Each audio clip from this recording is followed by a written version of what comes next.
اعوذ باللہ من الشیطان الرجیم بسم اللہ الرحمن الرحیم ان فی خلق السماوات والارض واختلاف اللیل والنہار والفلک التي تجری فی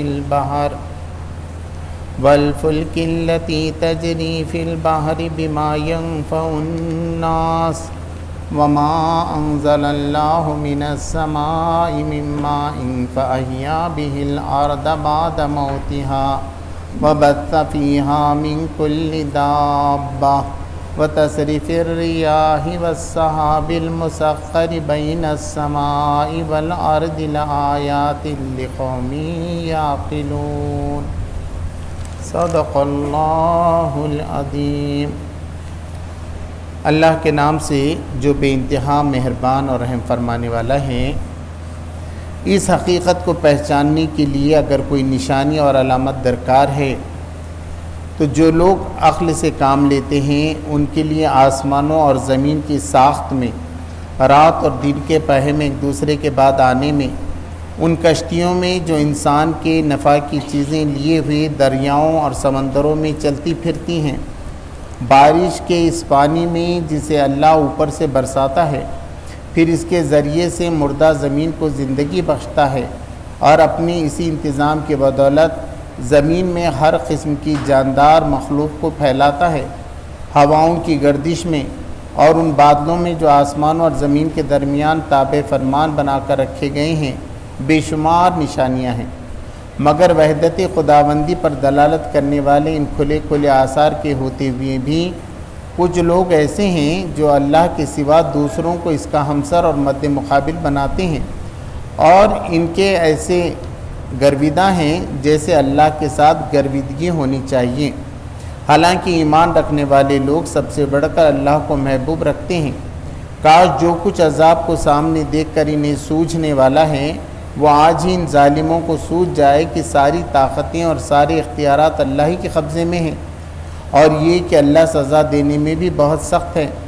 جب وہ سزا دے گا اس وقت کیفیت یہ ہوگی کہ وہی پیشوا اور رہنما جن کی دنیا میں پیروی کی گئی تھی اپنے پیرووں سے بے تعلقی ظاہر کریں گے، مگر سزا پا کر رہیں گے، اور ان کے سارے اسباب وسائل کا سلسلہ کٹ جائے گا، اور وہ لوگ جو دنیا میں ان کی پیروی کرتے تھے کہیں گے کاش ہم کو پھر ایک موقع دیا جاتا، تو جس طرح آج یہ ہم سے بیزاری ظاہر کر رہے ہیں ہم ان سے بیزار ہو کر دکھا دیتے ہیں۔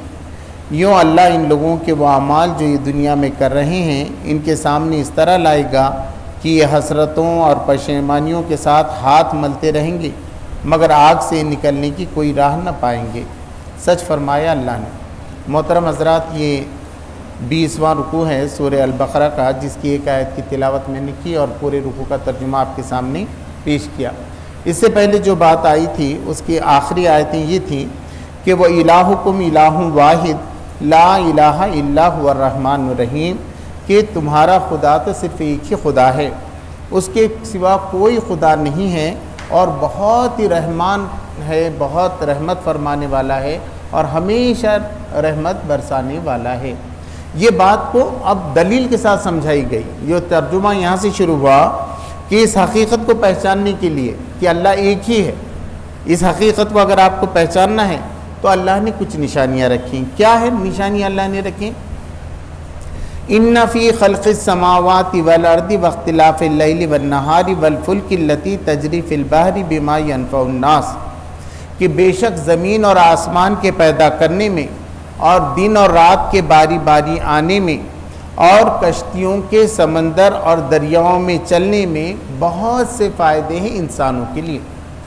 یعنی اب دیکھیے، آدمی غور کرے، لوگ کہتے ہیں کہ خدا ہے کہ نہیں ہے، کتنے خدا ہیں، تو سوال یہ کہاں کیا جا رہا ہے کہ یہ زمین اور آسمان کس نے پیدا کیا؟ تو اس میں بڑی نشانی ہے۔ آسمان کہاں ہے؟ وہ کتنے کھربوں کلومیٹر پہ پھیلا ہوا ہے، وہ کہاں پہنچ ہی نہیں سکتے آپ، اس کی آخری حد کو پہنچ سکتا ہے کہ کوئی آسمان کے نہیں پہنچ سکتا ہے، یہ زمین ہے۔ مگر اللہ تبارک و تعالیٰ نے ایسا غیر معمولی تعلق اس کے اوپر سے پیدا کیا ہے، وہاں سے روشنی نکلتی ہے تو یہاں پڑتی ہے تو ہماری زندگی چلتی ہے۔ اب سورج تھوڑا سا نزدیک آ جائے، ہے نا، تو دنیا جل جائے، تھوڑا سے پیچھے ہٹ جائے تو سردی سے ہم مر جائیں. ہماری فصل کے پکنے میں، موسموں کے آنے میں غیر معمولی تعلق ہے آسمان اور زمین کا. اب اگر آسمان کسی ایک خدا کا ہوتا اور زمین ایک خدا کی ہوتی تو کیسا جھگڑا ہو جاتا؟ تو اللہ تبارک و تعالیٰ بتا رہا ہے کہ دونوں ایک ہی ہیں، یہاں سے نکلنے والی نباتات بھی ایک ہی جیسی ہیں.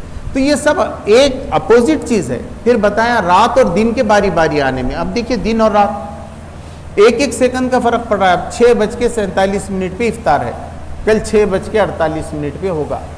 اگلے آپ 13 اپریل کو آئیں گے تو بھی یہی ٹائم رہے گا، سحری کا بھی یہی ٹائم رہے گا، سورج نکلنے کا بھی ٹائم وہی ہے، سورج ڈوبنے کا بھی ٹائم ہے. کوئی سیکنڈ کا فرق اس میں نہیں ہو رہا ہے نا. اگر سورج کے حساب سے اگر آپ چل رہے ہیں، چاند کے حساب سے بھی 29 کا مہینہ ہے، 30 کا مہینہ ہے، 29 کا مہینہ ہے، 30 کا برابر چل رہا ہے. تو یہ دن رات جو آ رہی ہے، دن میں الگ چیز ہوتی ہے، دھوپ پڑتی ہے. اب پھلوں میں مٹھاس کب پیدا ہوتی ہے؟ جب رات ہوتی ہے، رات نکلتی ہے. اچھا رات سونے کے لیے بنائی گئی، اب دن ہی دن ہوتا. اللہ تبارک تعالیٰ نے بتایا تو کب سوتے تھے، کب اٹھتے، کیا ٹائم رہتی. اب رات ہوتی سب پرندے بھی آ رہے ہیں، جانور بھی گھر کو باہر آ رہے ہیں، پوری فضا بدل گئی. صبح ہوتے ہی جا رہے ہیں، روز آ رہا ہے، آپ خیال نہیں کر رہے ہیں. اب اگر سمجھو دن کسی اور کا ہوتا، رات کسی اور کی، تو کیسا جھگڑا ہو جاتا ہو، درمیان پرابلم پیدا ہو جاتے ان کے اندر. تو بتایا دن اور رات میں. اچھا ہم حساب کیسا رکھتے؟ دن اور رات کا کیسا حساب رکھتے؟ سالوں کا حساب کیسے رکھتے؟ نماز کے ٹائم کیسے ہم کو معلوم ہو سکتے تھے؟ یہ سب دن اور رات کے باری باری آنے سے ہیں. تو بتایا یہ ایک ہی خدا کر رہا ہے. اسی نے زمین بنائی، اسی نے آسمان بنایا، اسی نے رات بنائی، اسی نے دن بنایا. پھر فرمایا وَالْفُلْكِ الَّتِي تَجْرِي فِي الْبَحْرِ بِمَا يَنْفَعُ النَّاسَ، اور کشتی پانی میں چلتی ہے انسانوں کے فائدے کے لیے. اب دیکھیے بڑے بڑے جہاز ہیں، کتنا وزن اٹھائے ہوئے ہیں، اور پانی ہے تو ڈوب جانا چاہیے نا. ایک گلاس بھی آپ ڈالیں گے تو پانی میں ڈوب جاتا ہے. پھر یہ کشتی نہیں ڈوبتی. اللہ تبارک تعالیٰ نے کیسا بنا دیا؟ بڑے بڑے جہاز ہیں، پانی میں سے جا رہے ہیں. کمال ہے نا. اب آج کل تو اگر آپ ہوائی جہاز بھی دیکھیں گے تو اتنا بڑا ہوائی جہاز ہزاروں پیسنجرز کو لے کے ایک دم ہوا میں اڑ رہا ہے. کمال ہے.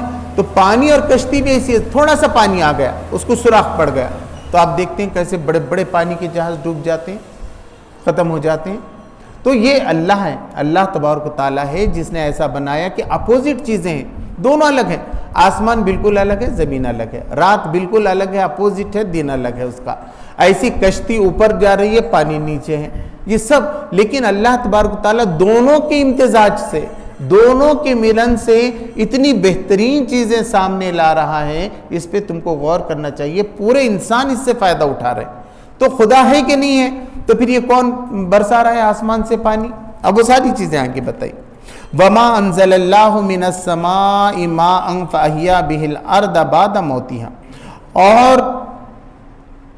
اسی نے آسمان سے پانی اتارا جس کے ذریعے سے مری ہوئی زمین زندہ ہو گئی. اب دیکھتے ہیں ہم، دیکھیے پوری مر گئی زمین، سوکھ گئی ہے پوری. جیسی برسات آئے گی پوری ہری بھری. اب آپ جانتے ہیں پتوں میں جان ہوتی ہے، جو لوگ بایولوجی پڑھتے ہیں ان کو معلوم ہے کہ پتوں میں بھی جان ہوتی ہے. اب تو ختم ہو گئی، بے جان ہے زمین، اس کے اندر جاندار آئے گی. پھر نیم میں سے نیم کے جیسا پتا نکلے گا، آم میں سے آم کے جیسا پتا. کون بنا رہا ہے یہ سارا؟ کیسے یہ نظم چل رہا ہے؟ اس کو بنانے والے کون خدا ہیں؟ اگر لوگ کہتے ہیں ہم کسی اور کی پوجا کرتے ہیں، ہم اس بھگوان کو مانتے ہیں، اس کو مانتے ہیں، تو ان سے یہی پوچھا جائے کہ صاحب یہ کون کر رہا ہے؟ انہوں نے کیا بنایا ہے؟ کیا انہوں نے آسمان بنائی ہیں، زمین بنائے ہیں؟ تو ہمارا خدا کیا ہے؟ ہمارا خدا اللہ ہے. اللہ کیا ہے؟ اللہ کوئی نام ہے کیا؟ الہ کہتے ہیں خدا کو، جس کی پوجا کی جائے، جس کو پرستش کی جائے، اس کو کہتے ہیں الہ. وہ ایک ہے اس لیے ال لگا دیے، الالہ. الالہ کی جو سندھی ہوتی ہے عربی میں، اس کو اللہ کہتے ہیں. اللہ ایک صفت کا نام ہو گیا کہ کون ہے وہ اللہ؟ جس نے زمین بنایا، آسمان بنایا، پانی اتارا، زمین میں سے نباتات نکالے، ہم کو پیدا کیا، ہم کو موت دینے والا ہے. اب آپ اس کو بھگوان بولو، ایشور بولو، گاڈ بولو، جس نام سے چاہے پکارو، اس کے لیے کوئی ایک نام ہے کیا؟ مگر پوجا، عبادت، پرستش اسی کی ہونی چاہیے، کیونکہ وہی سب کچھ سنتا ہے، وہی دعاؤں کو سنتا ہے، وہی تم کو یہ ساری چیزیں عطا کر رہا ہے. اس کے سوا تم جس کو پکار رہے ہو انہوں نے کیا بنایا ہے؟ تو کس بنیاد پہ تم ان کی پوجا کرتے ہو؟ سوال یہ ہے قرآن کس کی وجہ سے تم پرستش کرتے ہو؟ اب تم نے نماز پڑھی، سر جھکایا، اس لیے جھکایا حق تھا کہ اسی نے ہوائیں چلائی تھی، اسی نے سردی اور گرمی لائی تھی، اسی نے تمہارے اندر دماغ بنایا، اسی نے تم کو سوچنے سمجھنے کی شکتی پردان کی، اس لیے تم نے جھکے۔ دوسروں کے سامنے کیوں سجدہ کریں گے بھئی آپ؟ اس لیے کہا اللہ کے سوا آپ کسی کو سجدہ نہیں کر سکتے۔ بندگی یہی ہے کلمہ لا الہ الا اللہ محمد رسول اللہ۔ اللہ ایک ہے، بہت سے نبی پہلے آئے، موسیٰ رسول اللہ، عیسیٰ رسول اللہ سب تھے، آخری میں جو آئے حضرت محمد صلی اللہ علیہ وسلم محمد رسول اللہ، محمد صلی اللہ علیہ وسلم اللہ کے آخر۔ جو اس پہ ایمان لایا اس نے صحیح راستہ پا لیا۔ اب اس کے علاوہ جتنے راستے ہیں وہ سب بھٹکنے والے ہیں۔ تو بتایا کہ اللہ تبارک و تعالیٰ نے ایسا پانی اتارا، زمین زندہ ہو گئی۔ ورنہ دیکھیے نا، جب پانی نہیں برس رہا، سمجھو لاتور میں ہی پانی نہیں آیا تو ٹرین سے پانی لانا پڑا تھا۔ جب معلوم ہوا لوگوں کو ارے نہانے کے لیے کتنا مشکل ہے، اب تو کتنا بھی پانی نہ آ رہے ہیں، تو اس کا شکر اللہ کیا چاہتا ہے؟ تم پانی استعمال کرو مگر شکر ادا کرو، اس میں احتیاط برتو۔ نبی صلی اللہ علیہ وسلم نے کہا کہ وضو بھی ہے، نل بھی چھوڑ رہے ہیں آپ تو احتیاط سے پانی برسو۔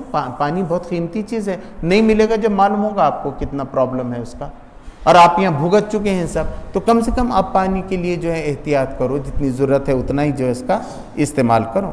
وَبَثَّ فِيهَا مِن كُلِّ دَابَّةٍ، اور اس نے پھیلا دیے مختلف جاندار، سانپ ہیں، بچھو ہیں، کیڑے ہیں، کوئی پیٹ کے بل چل رہا ہے، کوئی 2 پیر پہ چل رہا ہے، کوئی 4 پیر پہ چل رہا ہے، کوئی آسمان میں اڑ رہا ہے، چونٹی اپنا کام کر رہی ہے، مچھر اپنا کام کر رہا ہے، مکڑی اپنا کام کر رہی ہے، سارے جاندار، انسان اپنا ہے، بیل ہے، گائے ہے، بھینس ہے، بکری ہے، مرغی ہے، کبوتر ہے نا، تیتر بٹیر سب ہے۔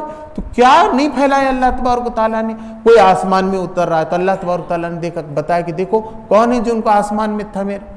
چھوٹے چھوٹے بچے۔ ابھی ایک یوٹیوب میں نے دیکھا 11 انڈے دے دی، چوڑا چوڑین ایک قسم کے پرندے ہیں، تھوڑے دنوں کے بعد ان کو کتنے ہزار بار باہر جانا پڑا، ایک ایک دانہ لاتے تھے، وہ بچوں کو ڈالتے تھے، پھر بالکل 40 دن کے بعد یا پورے بچے بن گئے، وہ آ رہی نہیں ماں باپ، تو پھر بچے خود نکل کے اڑنا شروع کر دیے، 1 2 6 منٹ میں جو ہے نا وہ 11 بچے اڑ گئے، پوری ایک نئی نسل۔ کیسا ہوتا ہے؟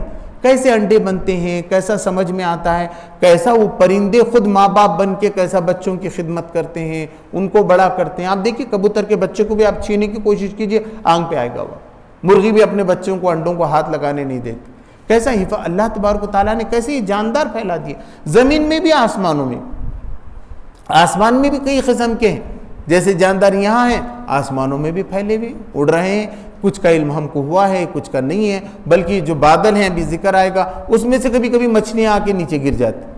اللہ تبارک و تعالیٰ نے وہ پانی کو بھی کیسے اٹھا کے رکھا ہے۔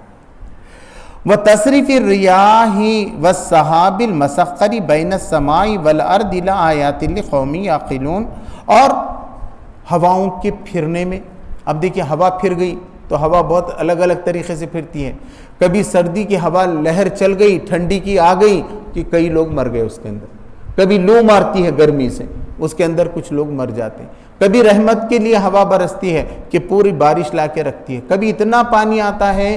اب 2 سال سے تو کولہاپور وغیرہ میں کتنا کام کرنا پڑا ہم لوگوں کو، لوگوں کے گھر پورے کے پورے بہ گئے، اتنا پانی حیدرآباد میں آ گیا، گھر میں سے بچے ڈوب رہے ہیں، اتنے پرابلم آ گئے، کبھی دیکھا ہی نہیں تھا انہوں نے کہ گھروں تک پانی آ جاتا ہے۔ بمبئی میں پہلا منزلہ پورا پانی کے اندر، پانی اگر آ گیا تو پانی زیادہ بھی آتا ہے، پانی کم بھی آتا ہے، تو اللہ یہ گردش کرتا ہے، اس کی وجہ سے موسم میں آپ نے 4 میں 5 میں پڑھا ہوگا، اگر اتر دشا سے چلتی ہیں ہوائیں تو کیا ہوتا ہے، پشچم دشا سے چلتی ہیں تو کیا ہوتا ہے نا، بارش کیسی چلتی ہے، اس کے کیا کیا فائدے ہیں، تو یہ گردش کراتا ہے اللہ تبارک و تعالیٰ، ہواؤں کی گردش کرا رہا ہے، تو وہ خدا ایک ہی خدا ہے، وہ کون سا خدا ہے؟ ورنہ سورج کا خدا الگ، چاند کا الگ، اور ہوائیں پھیلانے والا خدا الگ۔ وَالسَّحَابِ الْمُسَخَّرِ بَيْنَ السَّمَاءِ وَالْأَرْضِ، اور یہ تعجب دیکھو کہ ہم نے بادلوں کو آسمانوں اور زمین کے بیچ میں لا کر ٹھہرا دیا۔ معمولی بات ہے، بادل دیکھیے، یہ دھوپ پڑتی ہے، اس سے بھاپ بنتی ہے، اس سے بادل بنتے ہیں۔ بادل کتنے کلو کے ہیں بتائیے؟ خربوں کلو کے ہیں، وہ ٹنوں کے ہیں، ٹنیج۔ اب بتائیے نا، ایک وقت تھوڑا سا پانی برس گیا، پوری کھیتی پوری بھیگ جاتی ہے۔ اب ہم اگر پائپ لگائیں، کنواں ہے سمجھیے، بور ہے، آپ لگائیے، اتنا بھی نہیں بھیگتا، اتنا بھی نہیں بھیگتا، اور پانی آ گیا تو کئی شہر ایک ساتھ، تو کتنا پانی ہوگا، کتنے کنویں پانی ہوگا، اندازہ لگاؤ کتنے پانی کی ٹاکیاں اس میں ہوں گی، اور وہ کیسا ہے؟ بالکل ادھر لٹکا ہوا ہے، اس کو کوئی بھی سنبھالے ہوئے نہیں ہے، غور نہیں کر رہا آدمی، یہاں تو بکیٹ میں رکھنا ہے، وہ ٹاکی میں رکھنا ہے، وہ پلاسٹک کی ٹاکی میں رکھنا ہے، اللہ نے کیسا رکھ دیا؟ بالکل زمین اور آسمان کے بیچ میں، اور اس کو اڑا رہا ہے اللہ تبارک و تعالیٰ۔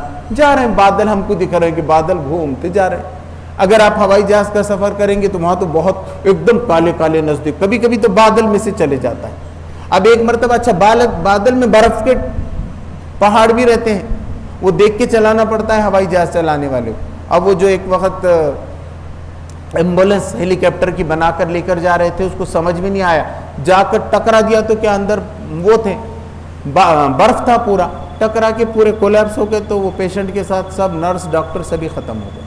تو کیا ہے، وہ دیکھ کے چلانا پڑتا ہے، اوپر بادل میں پورے برف کے برف رہتے ہیں وہ، اس لیے کبھی کبھی اولے گرتے دیکھیں، اگر وہ پورے نہیں پگھلے تو بڑے بڑے اولے بھی گرتے ہیں، ہے نا، بولتے ہیں سر منڈاتے ہی اولے پڑے، ابھی سر بال نکال دیے تھے آ کے بہت پڑ گیا، مر جاتے لوگ اس، اگر زور سے پڑ گیا نا اینٹ کے جیسا ایک آدھا، مر بھی جاتا ہے آدمی، اولوں سے کئی لوگ مرے ہیں۔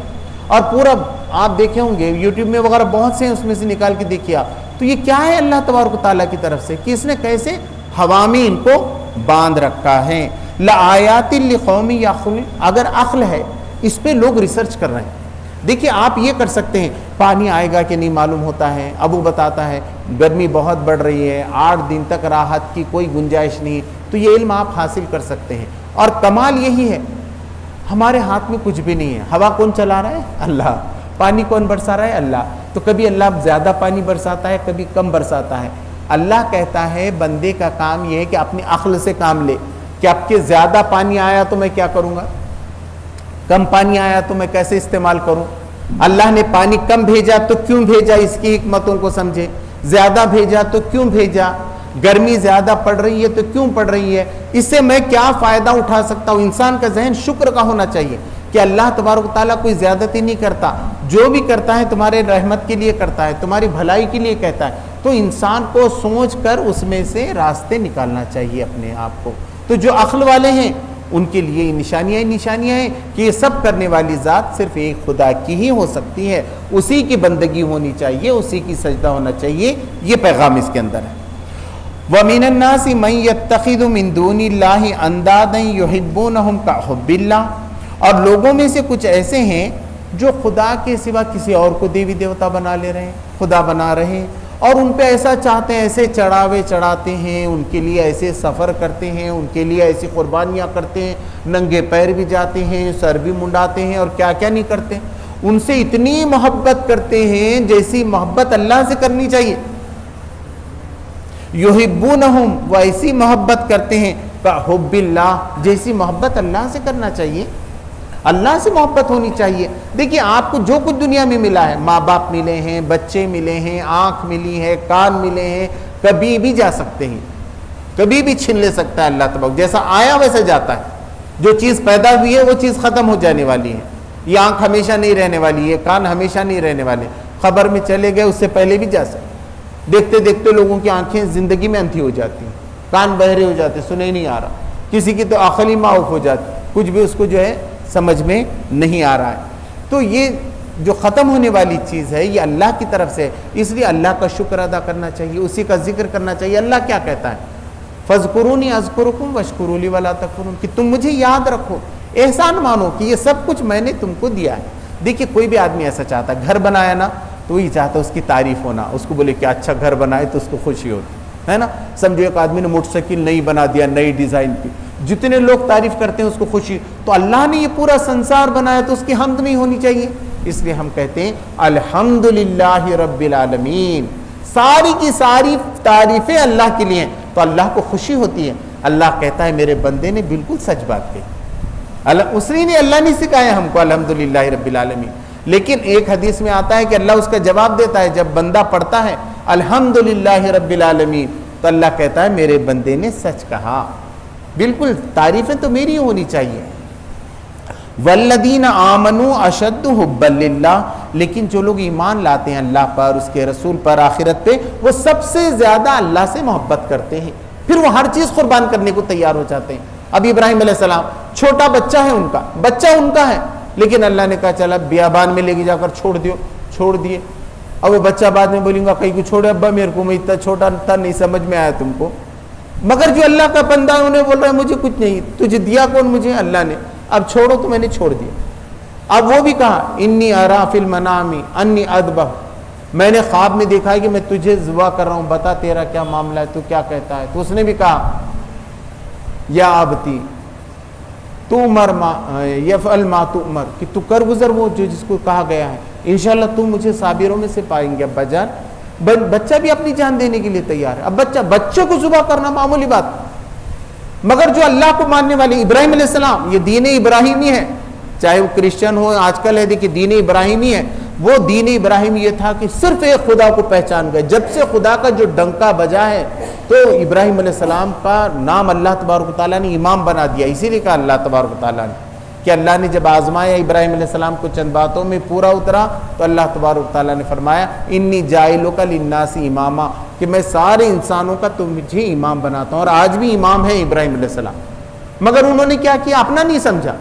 ہم یہ سمجھ رہے ہیں تو ہم کو جو ملا ہے، چاہے ہماری جائیداد ہے، پراپرٹی ہے، جسم ہے، جو بھی صلاحیت ہے بولنے کی ہے، سوچنے کی ہے، یہ سب اللہ کی امانت ہے، اللہ ہی کی ہے، اللہ کی طرف جانے والی ہے. اس لیے اللہ کے دین کا کام، تو جو لوگ مومن ہیں وہ اللہ سے محبت کرتے ہیں اور اپنی ہر چیز کو اللہ کے لیے پیش کرتے ہیں. وہ چاہتے ہیں ان کی ہر چیز اللہ کے کام میں آئے.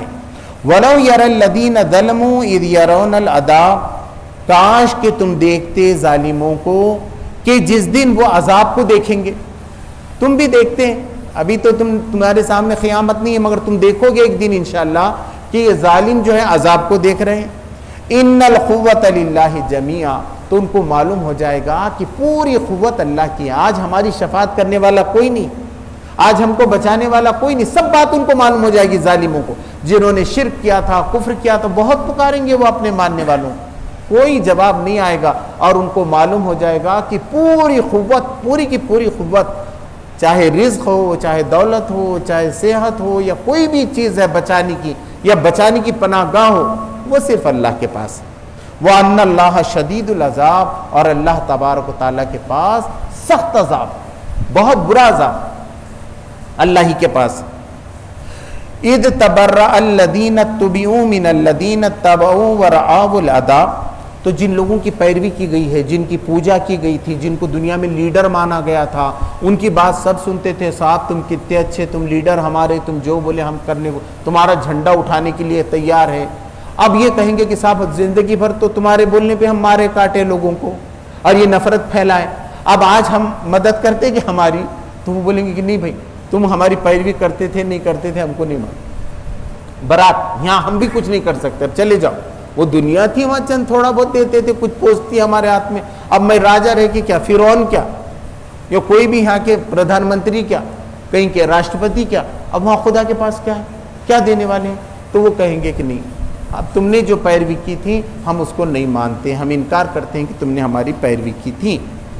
وَتَقَطَّعَ بِهِمُ الْأَسْبَابُ، جب وہ عذاب دیکھیں گے تو اپنے پیرووں سے یہ بات کہیں گے اور ان کے اندر کے سارے رشتے ٹوٹ جائیں گے. یہاں جو ہار لے کے دوڑ رہے تھے ان کے پیچھے، آگے پیچھے نعرے لگا رہے تھے، وہ سب ختم ہو جائیں گے، ان کے پورے اسباب جو ہے ٹوٹ جائیں گے. یا یہاں جو جترائیں بھرتی ہیں، جو سال کو سال ساری چیزیں ہوتی ہیں، وہ سب بھی ختم ہو جائیں گی جب ان کو احساس ہوگا کہ ہم نے بہت غلط کیا تھا. وَقَالَ الَّذِينَ اتَّبَعُوا لَوْ أَنَّ لَنَا كَرَّةً فَنَتَبَرَّأَ مِنْهُمْ كَمَا تَبَرَّأُوا مِنَّا. اب جن لوگوں نے پیروی کی تھی ان کے لیے ناچے تھے، گائے تھے، ان کے لیے پیسے خرچ کیے تھے، اپنی جان لڑا دیے تھے، ہے نا، ان کے قربانیوں پہ وہ بڑے بڑے بنے تھے، چاہے دیوتا بنے تھے چاہے لیڈر بنے تھے. تو وہ یہ کہیں گے کاش اگر ہمارے کو دوسری زندگی ملے، اب اللہ میاں پھر سے اگر ہم کو بھیجنے والا نہیں ہے، ایک ہی زندگی، مگر وہ یہ تمنا کریں گے کاش کرتن، اگر ہم کو پھر سے دنیا میں اتارا جائے تو ہم بھی اب ان کے ایسی کریں گے. آج مومن بھی وہی کر رہا ہے. مومن برات کا اقرار کرتا ہے، وہ کسی کی پوجا کرتا، نہ پاٹ کرتا، نہ کس کے پیچھے ایسا سمجھتا ہے کہ وہ میرا بنانے والا اور بگاڑنے والا ہے. جو ایمان والا ہے وہ تو یہ سمجھتا ہے، آج انہیں برات اختیار کیا ہوا ہے دوسروں سے. مگر اس دن کافر مشرک بھی یہ کہیں گے کاش ہمارے کو دوسری زندگی ملے، پھر ہم ایسی پوجا پاٹ نہیں کریں گے، ہم ایسا لوگوں کے لیے نعرے نہیں لگائیں گے، ہم ان سے برات کا اعلان کریں گے. کذالک یوریہم اللہ، کذالک یوریہم اللہ اعمالہم حسرات علیہم، اس طرح اللہ تبارک و تعالیٰ ان کے اعمال ان کو دکھائے گا جس پہ ان کو حسرت ہوگی، ہاتھ ملتے رہ جائیں گے، وہ کیا غلطی ہو گئی ہمارے سے، کیوں یہ چھوٹی سی زندگی کے اندر ہم اتنا کفر اور شرک کرتے رہے، خام خواہ کے نعرے لگاتے رہے، کاش ہم نے اللہ کو پکارا ہوتا، اللہ کی بندگی کی ہوتی، اللہ کی تسبیح کی ہوتی، اللہ کی بات مانی ہوتی۔ اب وہ اپنے ہاتھ ملتے رہ جائیں گے۔ وما ہم بخارجین من النار، مگر افسوس کہ وہ اب جہنم سے نہیں نکل سکیں گے، نکلنے کی کوشش کریں گے، دوسری جگہ نکلنے کی کوشش کریں گے تو یہ لوہے کے پنجے رہتے ہیں نا، لوہے کے پنجے وہاں اکڑے رہیں گے، وہ ان کو کھینچ کے پھر دوزخ میں ڈھکیلیں گے، وہ کوشش کریں گے ایسے چڑھنے کی، جا سکتے ہیں، حالانکہ دوزخ بند رہے گی، ڈال کے سب ڈھانپ دی جائے گی پوری، اور جگہ بھی نہیں رہے گی، لیکن پانی پلانے کے لیے وغیرہ جب ان کو الگ سے لے کے جائے گا، تھوڑی سی ریلیکسیشن یہ ہے، پانی وانی پینے کا ہے تو گرم پانی پلانے کے لیے ادھر لے کے جائے گا، تو جب تک تو بھاگنے کی کوشش کریں گے، مگر وہاں 19 فرشتے بیٹھے ہوئے، بڑے بڑے داروغہ وہاں پر، اور وہ پکڑ کر پھر اس میں ڈالیں گے اور اس میں سے وہ ہرگز نہیں نکل سکیں گے۔ وما ہم بخارجین من النار، وہ آگ سے نہیں نکل سکیں گے۔ اللہ تبارک تعالیٰ سے دعا ہے کہ وہ ہمیں دوزخ کی آگ سے بچائے، اس کی بندگی کرنے کی توفیق عطا فرمائے۔ ربنا آتنا فی الدنیا حسنۃ وفی الآخرۃ حسنۃ وقنا عذاب النار۔ سبحان ربک رب العزۃ عما یصفون وسلام علی المرسلین والحمد للہ۔